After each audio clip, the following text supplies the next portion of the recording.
Hello guys once again welcome back. Due target commerce में आपका एक बार से फिर से स्वागत है। इससे पहले के जो भी मतलब इस चैप्टर का हम मैथ्स का जो चैप्टर चल रहा था हमारा सेकंड चैप्टर जिसका नाम है बहुपद, उसके जितने भी पहले के जो जितना इसका बेसिक था ना वो मैंने इससे जस्ट पहली वाली वीडियो में पूरा का पूरा एकदम डीपली एकदम बिल्कुल ढंग से क्लियर किया है। ठीक है, तो अगर आपने पहले वो वाला नहीं देखा है वीडियो तो उस वाले वीडियो को जाके देखें, फुल वॉच करें उसे। फिर बाद में अगर आप इन क्वेश्चंस को खुद से भी ट्राई करेंगे तो आपसे आराम से सॉल्व हो जाएंगे। मैंने उसको बहुत ही अच्छे ढंग से समझाया है। और इस वीडियो में अब यहाँ पे हम एक्सरसाइज के क्वेश्चंस पूरे कंप्लीट करेंगे। तो यहाँ पे जो क्वेश्चन सबसे पहले है वो हम यहाँ पे क्वेश्चन देख लेते हैं। यहाँ पे आपको क्या करना है, क्वेश्चन क्या कह रहा है, निम्न द्विघात बहुपदों के शून्य ज्ञात कीजिए और शून्य को तथा गुणांकों के बीच की सत्यता की जांच कीजिए। तो सत्यता की जांच कैसे होगी इसका मैंने पूरा बेसिक में समझाया हुआ है। तो यहाँ पे क्या करना है आपको, इस क्वेश्चन को सॉल्व करने के लिए इसका सोल्यूशन देखिए। इसके सोल्यूशन में क्या करना है आपको, हमें क्या करना होता है, इस तरीके से ना हमें इक्वेशन दे रखी होती है।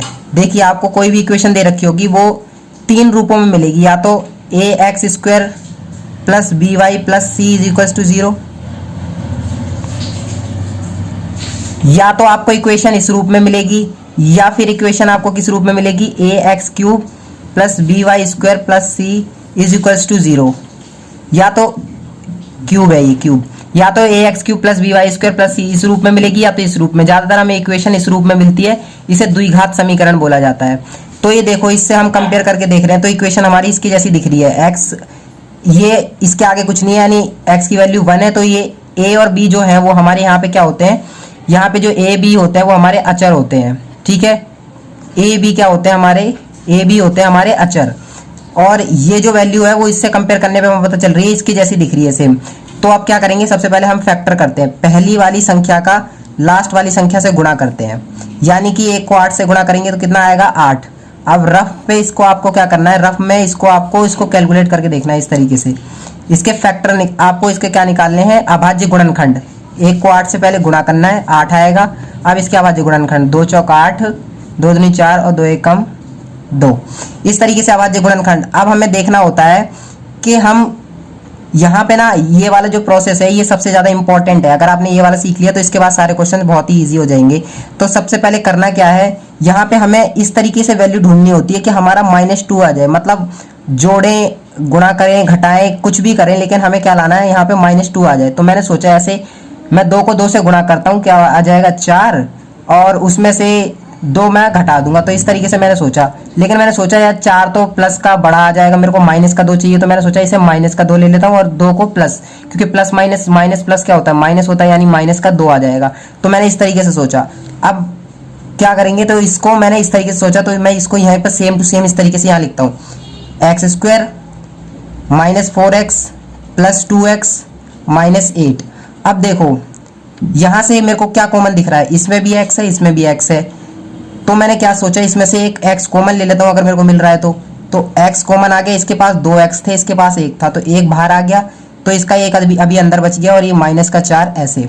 अब देखो यहाँ से मैंने देखा इधर x है लेकिन इधर तो नहीं है, लेकिन मैंने देखा इन दोनों में 2 का पहाड़ा कॉमन आ रहा है। तो मैंने क्या ले लिया, 2 का पहाड़ा, प्लस का निशान था, प्लस एज इट इज ले लिया और 2 का पहाड़ा कॉमन ले लिया। अब यहाँ से x और 2 चौक 8। जब आपके इधर और इधर की वैल्यू सेम आ जाए, यानी यहाँ तक आपने क्वेश्चन अभी तक सही करा है। अब क्या करना है, यहाँ से इन दोनों कॉमन में से एक ले लेते हैं, x -4, और यहाँ से ले लेते हैं x + 2। इसको और इसको आपस में ले लेते हैं, और इसे आपस में ले लेते हैं। अब इसको हम किसके बराबर रख देंगे, 0 के बराबर। जैसे कि समीकरण में ax² + by + c = 0। अब इसको 0 के बराबर रख दिया। यहाँ से हमारे x -4 = 0 और x + 2 = 0 ऐसे। अब देखो माइनस का 0 है, 0 के पीछे ये माइनस का 4 है, 0 के पीछे जाएगा तो किसका, प्लस का 4 हो जाएगा, यानी x = 4। एक तो ये आ गया हमारा, इसे बोला जाता है अल्फा, और ये x = -2, इसे बोला जाता है बीटा। तो हमारी अल्फा और बीटा की वैल्यू क्या आ गई, ये 2 वैल्यूज आ गई, एक आ गई 4 और एक आ गई -2। अब हमें क्या करनी है, सत्यता की जांच। तो सत्यता की जांच कैसे होगी, सत्यता की जांच के लिए फॉर्मूला होता है alpha plus beta is equals to -b/a, b/a alpha beta. तो अल्फा की वैल्यू क्या आई थी हमारी, ये अल्फा होता है, बीटा होता है। तो अल्फा बीटा 4 और ये कितना आया बीटा हमारा -2, और माइनस बी। अब हमें बी की वैल्यू कहाँ से पता चलेगी? तो सत्यता की जांच करनी होती है तो उसका फॉर्मूला होता है अल्फा प्लस बीटा और बराबर माइनस बी बटे ए। बी की वैल्यू कहाँ से पता चलेगी? जो हमें समीकरण दे रखी है, ये हमारी ये होता है ए, ये होता है बी और ये वाली वैल्यू होती है सी। तो बी कितना है यहाँ पे? -2।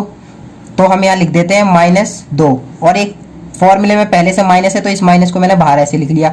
ए की वैल्यू क्या है? 1 है, तो मैंने ए की वैल्यू क्या लिख दी? 1। अब देखो 4 और ये तो 4 आ गया और ये प्लस माइनस हो गया माइनस, ठीक है। तो ये माइनस माइनस इधर कितना आ गया? +2 और 4 में से 2 गया तो 2 इज इक्वल्स टू 2, यानी कि हमारा आंसर जो है वो सत्यता की जांच हो गई, आंसर हमारा सही है। तो इस तरीके से ये सारे क्वेश्चंस होते हैं। नेक्स्ट क्वेश्चन देखते हैं आप कौन सा है, पार्ट 2। नेक्स्ट पार्ट क्या है? ये 4s² - 4s + 1। पहला स्टेप होता है मल्टीप्लाई करना, तो मल्टीप्लाई करते हैं, कितना आ जाएगा? 4। अब 4 के फैक्टर करेंगे, यानी 2 दूनी 4 और 2 एकम 2। अब मेरे को ऐसी वैल्यू लानी है -4 आ जाए, तो मैंने सोचा इसे माइनस का बना लेता हूँ, इसे माइनस का, तो ये माइनस माइनस प्लस हो जाएगा और 4 भी आ जाएगा माइनस का। तो 4s² - 2s + 1। अब देखो इधर से 2 का पहाड़ा भी कॉमन आ रहा है और s भी कॉमन आ रहा है, तो मैंने 2s कॉमन ले लिया। कितना? 2 दूनी 4 s - 1।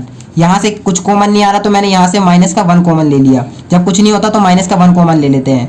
2s - 1 और ये आ गया। अब देखो दोनों साइड इक्वल है, यानी हमारा अभी तक सही चल रहा है। 2s - 1 और इधर से भी 2s - 1। अब नेक्स्ट स्टेप क्या होता है? इसे 0 के इक्वल रखते हैं, तो 2s को 0 के इक्वल रखेंगे और ये अब ये माइनस का 1 है, 0 के पहले इसको ऐसे सॉल्व करेंगे। ये माइनस का 1 है, 0 के पीछे जाएगा 1। अब s यहाँ 2 यहाँ s के साथ गुणा में है तो इधर जाएगा 1/2 भाग में। ये आ गया हमारा अल्फा और दूसरे साइड भी सेम वैल्यू, क्योंकि एक ही जैसा है 2s - 1 ही है, इसलिए हमारा बीटा क्या आ जाएगा? सीधे से लिख दीजिए, बीटा क्या आ जाएगा? 1/2। तो अल्फा बीटा की वैल्यू आ गई। अब सत्यता की जांच कैसे करते हैं? तो सत्यता की जांच होगी तो alpha plus beta is equals to -b/a। तो तो यहाँ से सत्यता की जांच कैसे होगी? अल्फा और बीटा, अल्फा बीटा की वैल्यू, ये अल्फा की वैल्यू है, बीटा की वैल्यू तो रख देते हैं 1/2 + 1/2 और b की वैल्यू यहाँ से पता चलती है समीकरण से, तो ये इधर -4 दे रखा है, -4 और जो हमारा फॉर्मूला है उसमें भी एक माइनस पहले से उसे बाहर लगा दिया। तो अब a की वैल्यू कितनी है? a की वैल्यू यहाँ से यानी कि 4 है। तो अब इसका एलसीएम ले लेते हैं, इस साइड 2 एलसीएम आ जाएगा, यानी कि 1 और ये 1 कितना आ गया? 2/2। इधर तो इतना हो गया और इधर क्या हो जाएगा? माइनस माइनस प्लस, यानी 4/4।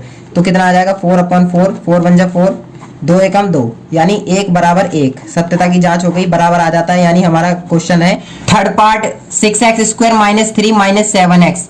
अब ये जो मैंने समीकरण का रूप बताया था ax² + by + c is equals to 0, ये इस रूप में नहीं है, क्योंकि जो x की वैल्यू है पहले वो आएगी, फिर हमारी जो संख्या आती है c वो आती है, इसलिए हम इसको पहले इस रूप में बनाएंगे 6x² - 7x और -3। तो अब इस रूप में हो गई। अब हम क्या करेंगे? पहला स्टेप इसको मल्टीप्लाई करते हैं, तो कितना आ जाएगा? 6 को 3 से करेंगे तो 18। अब 18 के फैक्टर, ये 3 × 9 और ये 3 एकम 3। अब हमें ऐसी संख्या ढूंढनी है तो जिससे -7 आ जाए। मैंने सोचा 3 को 3 से गुणा करते हैं, 9 हो जाएगा, 9 में से 2 घटा दूंगा तो 7 आ जाएगा। तो 6x² - 9x + 2x और -3। अब यहाँ से 3 का पहाड़ा, क्योंकि 6 भी 3 से आता है और x भी दोनों में है, तो मैंने क्या ले लिया? 3x कॉमन ले लिया। 3 दूनी 6 और x, क्योंकि यहाँ 2x थे। अब यहाँ से कितना हो जाएगा? 3 × 3 = 9, ये हो गया। अब यहाँ से कुछ भी कॉमन नहीं आ रहा, तो मैंने बोला था कोई भी निशान, जो प्लस का निशान होता है प्लस का, अगर माइनस का है तो माइनस का निशान वाला संख्या कॉमन ले लेते हैं, यानी 1 को मैंने यहाँ पे कॉमन ले लिया, तो बच गया अंदर 2x - 3। अब दोनों साइड वैल्यू सेम है, 2x - 3, 2x - 3, तो इन दोनों में से हम 1 ले लेते हैं, 2x - 3, और जो बच गया बाहर उसको 1 ले लेते हैं, 3x + 1। नेक्स्ट स्टेप में क्या करते हैं? इसको 0 के इक्वल रखते हैं, 2x - 3 इज इक्वल टू 0। अब इसको क्या करेंगे? 2x 3 माइनस का उसके पीछे गया तो प्लस का x 3/2। ये किसकी वैल्यू आ जाती है? x जो होता है वो हमारा अल्फा की वैल्यू होती है। हाँ, तो ये अल्फा की वैल्यू आ गई। अब इसको 0 की इक्वल रखेंगे, इस वाली वैल्यू को, 3x + 1 = 0। अब 3x और ये 1 है, 0 के पीछे जाएगा तो किसका? -1, और x बराबर कितना आ गया -1/3। तो ये किसकी आ गई, बीटा की वैल्यू। अब इसको रख देते हैं हम, सत्यता की जांच करनी आपको आती है। क्या करना है आपको, सिंपल कर देना है, alpha plus beta is equals to -b/a, जैसा कि पिछले क्वेश्चंस में किया है। और a और b की वैल्यू आपको इससे पता चल जाएगी। ये वाली हमारी a की वैल्यू होती है, ये b की और ये c की। तो आपको a b की वैल्यू रख देनी है और अल्फा बीटा की वैल्यू यहाँ से आ गई। तो ऐसे सॉल्व कर सकते हो। नेक्स्ट क्वेश्चन में क्या करेंगे इसमें, तो यहाँ से देखिए, अब इसमें आपको लगेगा कि इसमें तो तीसरी वैल्यू यहाँ पे तो कुछ है ही नहीं, तो अब हम इसे कैसे सॉल्व करें। मैंने देखा अगर नहीं है तो कोई बात नहीं, हम इसी दो को सॉल्व कर लेते हैं। मैंने देखा यहाँ पे 4 कॉमन आ रहा है, दोनों में 4 के पहाड़े से दोनों एक में कॉमन आ जाएंगे और u भी है दोनों में। तो मैंने यहाँ से 4u कॉमन ले लिया और यहाँ पे u प्लस 4 दूनी 8 ऐसे मैंने सोचा। तो अब यहाँ पे क्या हो गया, ये इस तरीके से आ गया। अब मैंने क्या किया, 4u को मैंने किसको 0 के इक्वल रख दिया और u प्लस 2 को भी मैंने क्या कर दिया 0 के इक्वल रख दिया। तो यहाँ से कितना आ जाएगा, u की वैल्यू 0/4 आ गई, यानी ये हमारी अल्फा की वैल्यू। और यहाँ से u बराबर कितना आ गया 2 प्लस का, उसके पीछे गया -2, तो ये किसकी वैल्यू आ गई, बीटा की। ये तो बहुत ही इजी क्वेश्चन था, सिंपल क्या करना है, कॉमन ले लेना है बस। अब इस तरीके के क्वेश्चन देखिए, जब भी किसी वैल्यू के ऊपर, जब भी किसी चर के ऊपर यानी a b c किसी के ऊपर भी स्क्वायर लगाओ, उसके साथ में कुछ वैल्यू दे रखी हो, तो उसे कैसे सॉल्व करेंगे। उसे सॉल्व करने के लिए एक तरीका सिंपल है, आपको